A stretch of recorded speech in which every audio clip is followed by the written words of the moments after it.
देखिए अपना सर जो है स्मार्ट दिख रहा है कि नहीं? यस यस, देखो बहुत मिस कर रहे हैं आप लोग।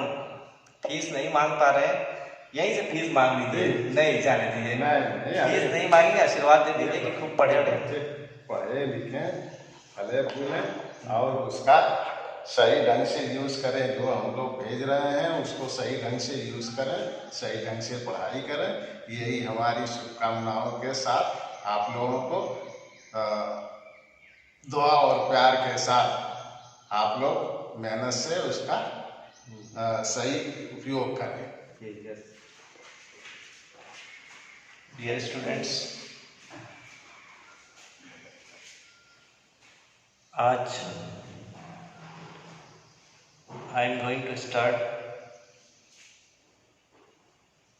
the very important chapter of class 12th, transformation of sentence, part 2.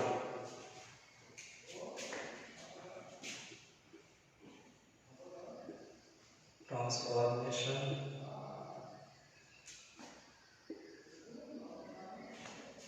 of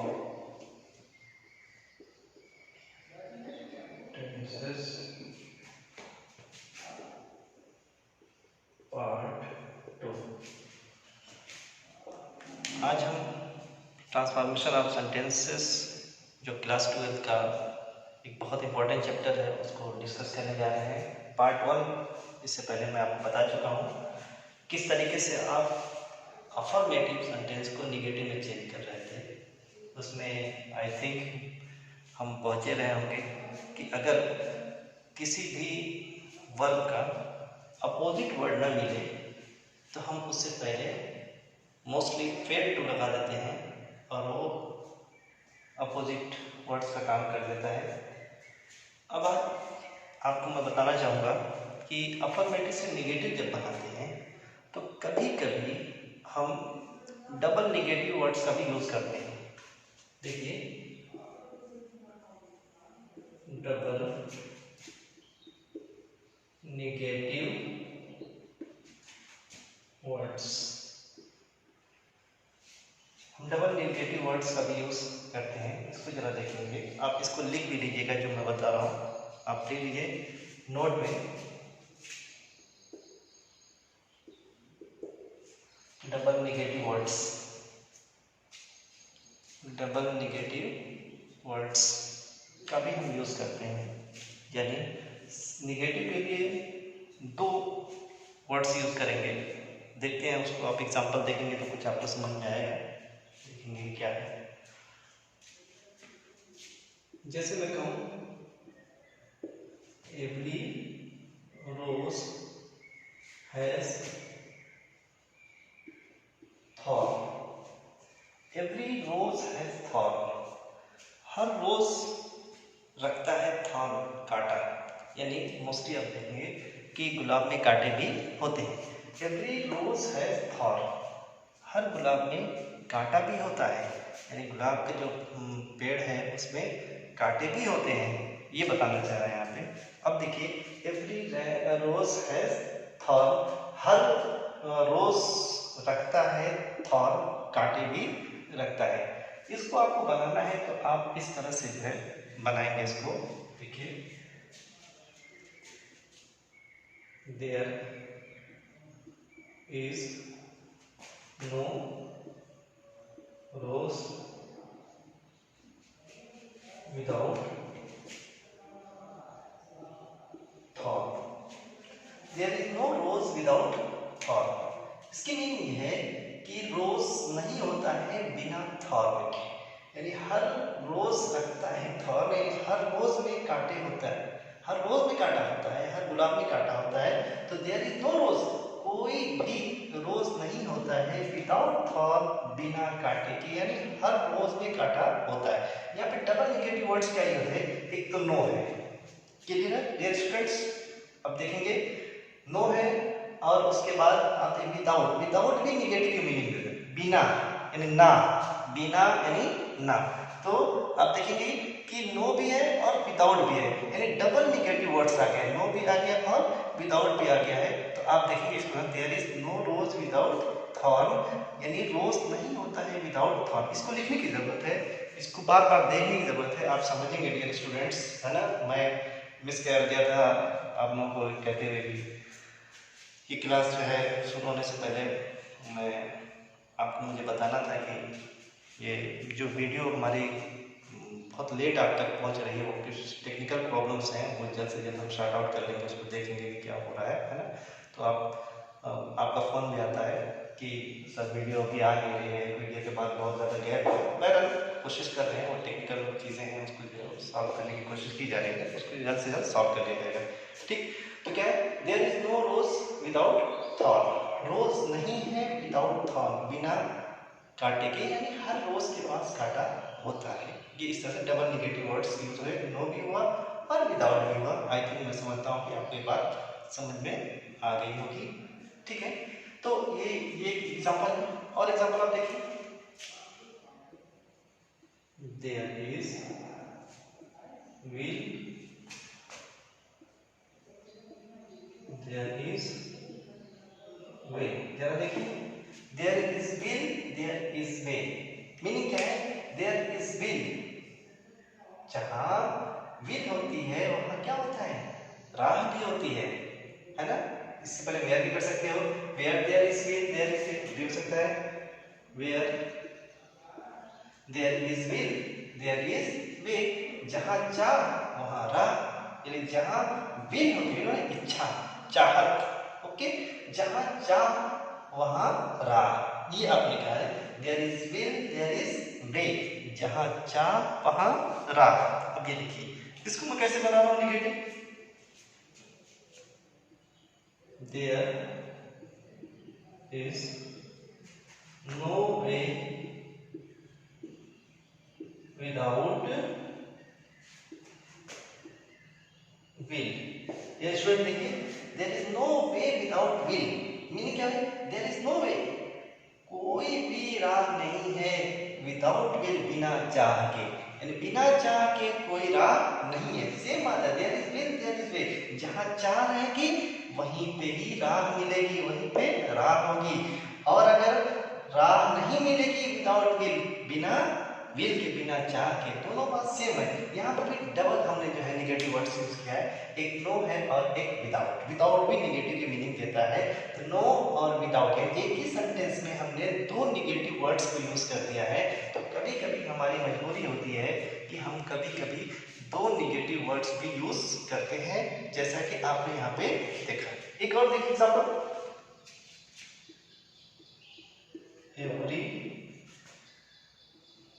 everyone wants to be happy, everyone wants to be happy, हर एक wants चाहता है to be happy, खुश होना, हर एक खुश होना, खुश रहना चाहता है, everyone wants to be happy। इसको मैं बताऊं, देखिए, there is no one who does not want to be happy। देखो, there is no one, कोई नहीं है जो नहीं चाहता है to be happy, खुश होना, यानी हर एक खुश होना चाहता है, everyone wants to be happy, हर एक खुश होना चाहता है। आप निगेटिव फॉर्म में बोल सकते हो, there is no one, कोई ऐसा आदमी नहीं मिलेगा who does not want to be happy, जो चाहता है खुश, जो नहीं चाहता है खुश होना, यानी कोई भी आदमी आपको नहीं मिलेगा जो नहीं चाहता है टू बी हैप्पी, खुश होना, यानी हर आदमी चाहता है, everyone wants to be happy, हर हर हर कोई चाहता है खुश होना, कोई भी नहीं है जो नहीं चाहता है खुश होना, दोनों सेम मीनिंग है। ये मैंने आपको बताया, कभी कभी आपको डबल निगेटिव वर्ड्स का यूज किया जा सकता है। इसमें डबल निगेटिव वर्ड्स क्या जा रहा है, एक तो नो रहा है, देख लीजिए डियर स्टूडेंट्स, नो है और एक नॉट है, दो से मैंने इसको बनाया। ये तीनों एग्जांपल आप लिख लें, इसको आप बार बार देख लें, ये कोई स्पेसिफिक रूल नहीं है, इसको मैंने समझने के लिए आपको बता दिया है कि इस तरह से भी हो सकता है। इसको पहले राइट डाउन कर लें, लिख लें, उसके बाद में आगे बढ़ो।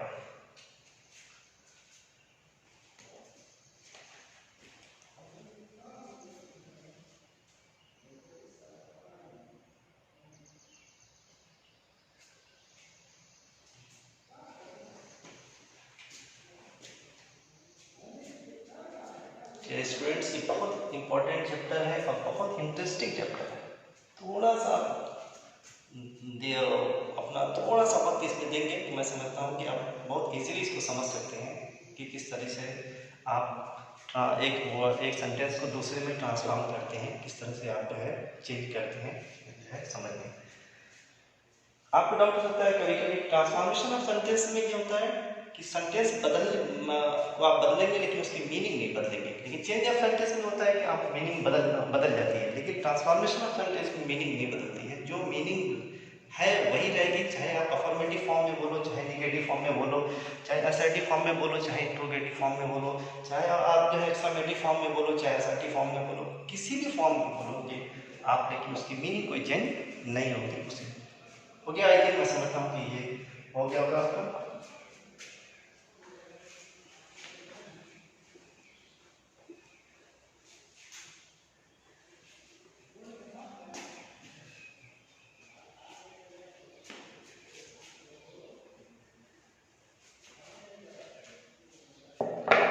अब आपने शायद अगला पॉइंट आप लिखेंगे, नंबर 2 था आई थिंक, नंबर 2 या नंबर 3, नंबर 2 या नंबर 3 होगा। आप देख लीजिएगा कौन सा पॉइंट है, इसमें आप देखेंगे। देखिए नंबर 3 है शायद, अगर 2 होगा तो 2 लिखिएगा, है ना। नंबर 3 में लिखिए, यदि यदि वाक्य में सब्जेक्ट के साथ, यदि वाक्य में सब्जेक्ट के साथ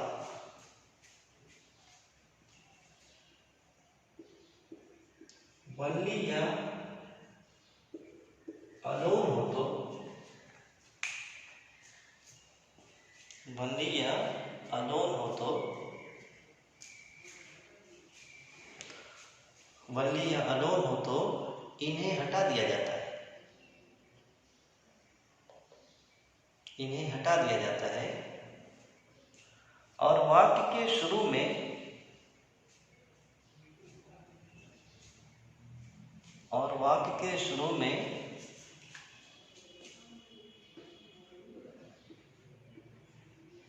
नन बट का प्रयोग कर दिया जाता है। वाक्य के शुरू में नन बट का प्रयोग कर दिया जाता है। अन्य कोई परिवर्तन नहीं किया जाता है, अन्य कोई परिवर्तन नहीं किया जाता है।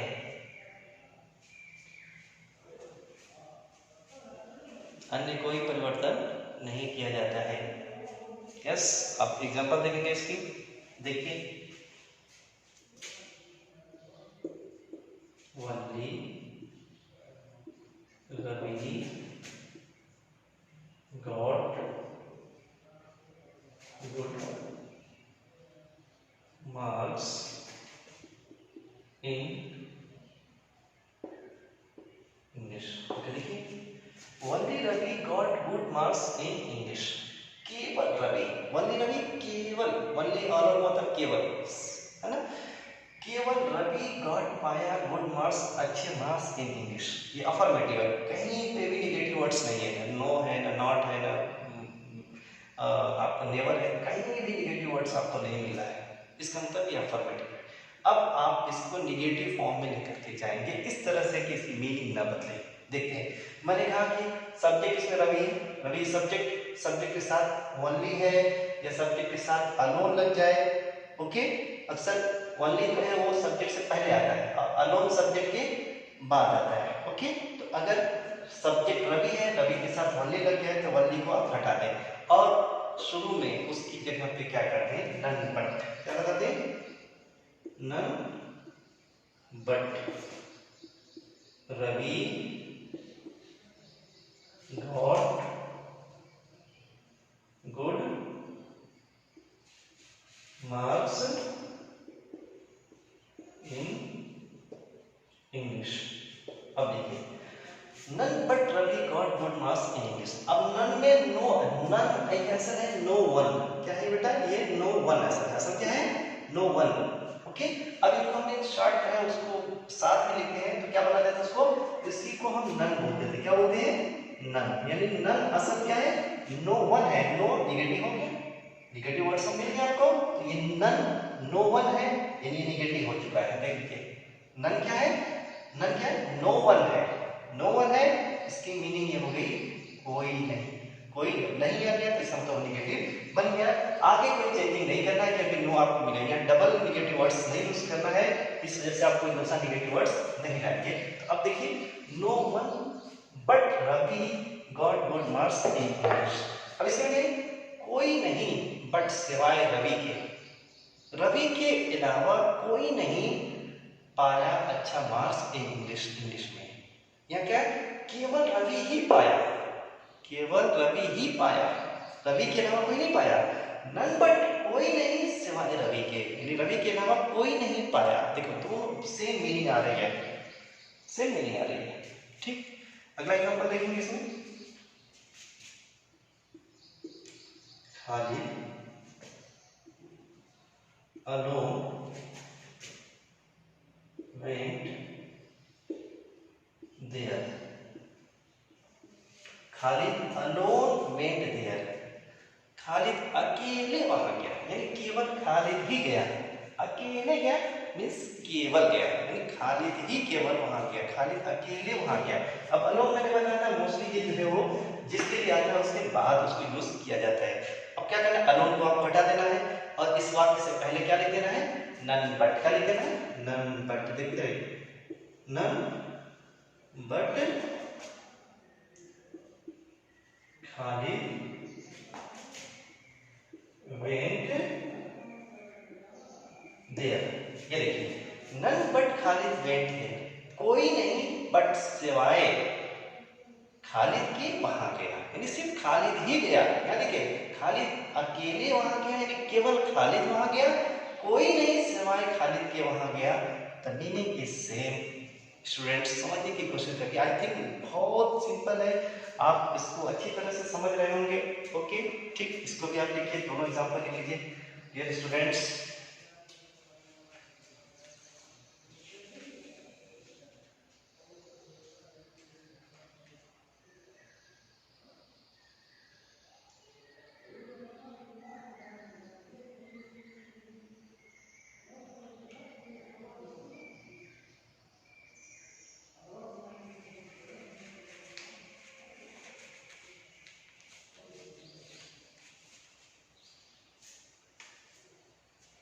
यस आई थिंक आपने लिख लिया होगा इसको।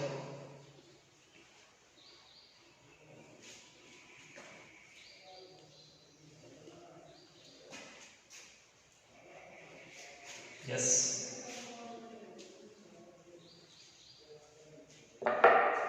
अब नंबर 4 देखिए। नंबर 4,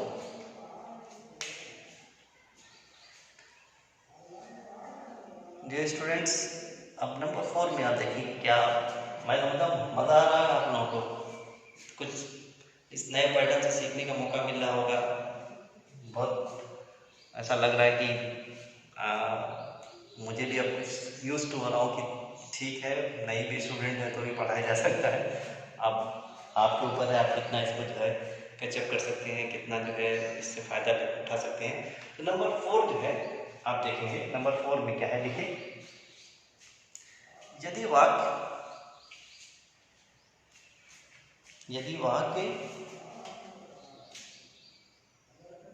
as soon as, यदि वाक्य as soon as से शुरू हो तो, as soon as से शुरू हो तो, as soon as को, as soon as को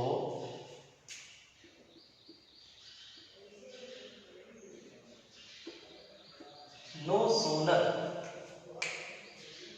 नो सोनर से बदल दिया जाता है।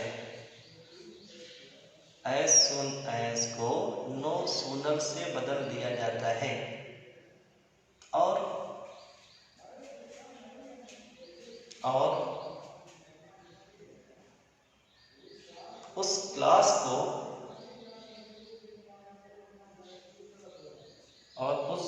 को इंट्रोगेटिव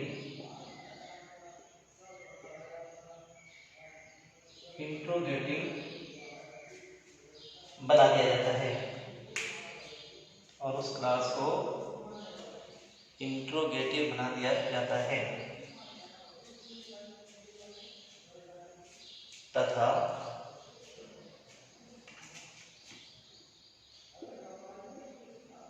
कॉमा के स्थान पर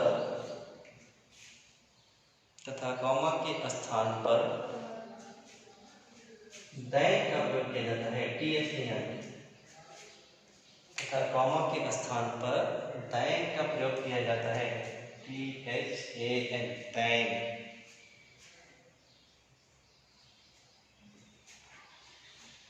ठीक, देखिए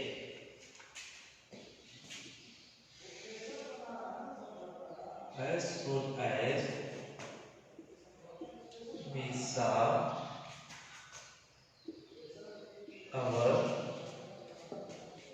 soon as we saw our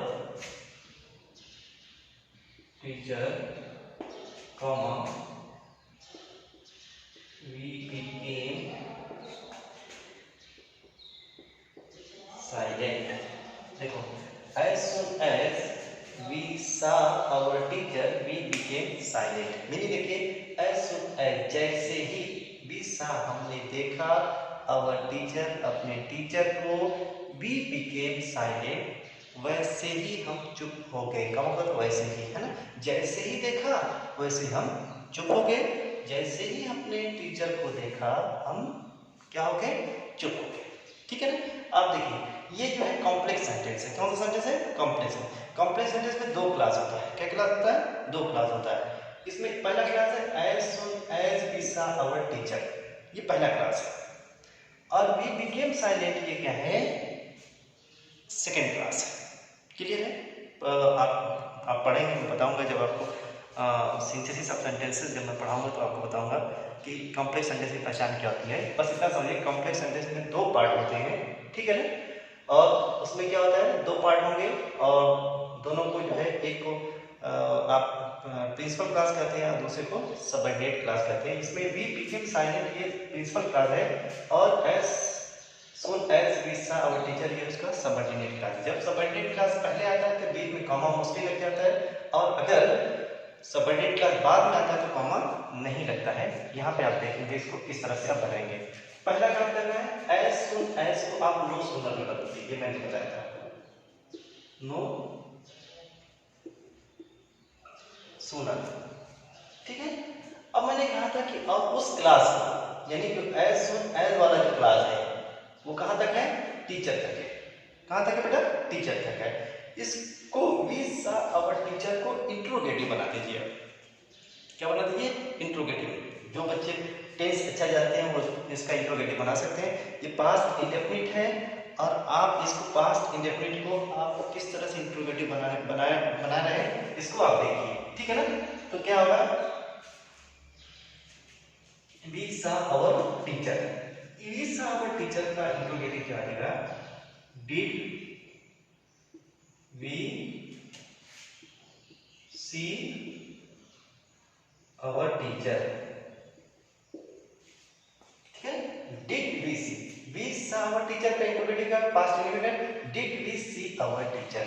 तो no sooner did we see our teacher, जैसे ही यहाँ पे था हमने अपने टीचर को देखा तो आपने एज सुन एज को किस बदल, नो सूनर से बदल दिया। अब ये वी सॉ आवर टीचर का इंट्रोगेटिव होगा, did we see our teacher. अब कॉमन की जगह हम क्या लगा देंगे, दैन।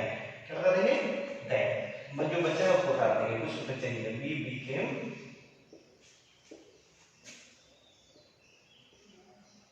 साइलेंट। देखिए अब क्या हुआ, as soon as we saw our teacher we became silent. जैसे ही हमने अपने टीचर को देखा हम चुप हो गए। यहाँ पे no sooner did we see our teacher, इसकी भी मीनिंग सेम है लेकिन नेगेटिव फॉर्म में। किसमें फॉर्म में, देखो नो लग गया तो नेगेटिव हो गया। अब बोलेंगे कि सर आप इसका ट्रांसलेशन करिए हिंदी में, तो आप एक बार समझ लीजिए, ये जो वर्ड, ये जो सेंटेंस दोनों है, हम हिंदी में सिर्फ पहले फॉर्म में बोलते हैं, अफर्मेटिव में ही बोल सकते हैं, निगेटिव में हिंदी में नहीं बोला जाता है, इंग्लिश में बोला जाता है। अब जाहिर सी बात है, जब इंग्लिश में हिंदी में नहीं बोला जाता है तो मैं इसका ट्रांसलेशन कैसे कर पाऊंगा? नहीं हो सकता। इसलिए मैंने कहा हिंदी लैंग्वेज अलग है, इंग्लिश लैंग्वेज अलग है। इसी बात को बोलने के लिए इंग्लिश में हम अफर्मेटिव फॉर्म में भी बोल सकते हैं और इसको निगेटिव फॉर्म में भी बोल सकते हैं, लेकिन हिंदी में हम निगेटिव फॉर्म में नहीं बोल सकते हैं, तो इसका ट्रांसलेशन करना इम्पॉसिबल है। हम दोनों का ट्रांसलेशन एक ही करेंगे जैसे ही हमने अपने time, and we will discuss about the ये ट्रांसफॉर्मेशन ऑफ सेंटेंसेस अभी कंटिन्यू है, ये चलता रहेगा। आप उसको बार बार रिवाइज करते रहिए, देखते रहिए, कोई प्रॉब्लम होगा तो उसको भी है वो नोट करते रहिए। Thanks for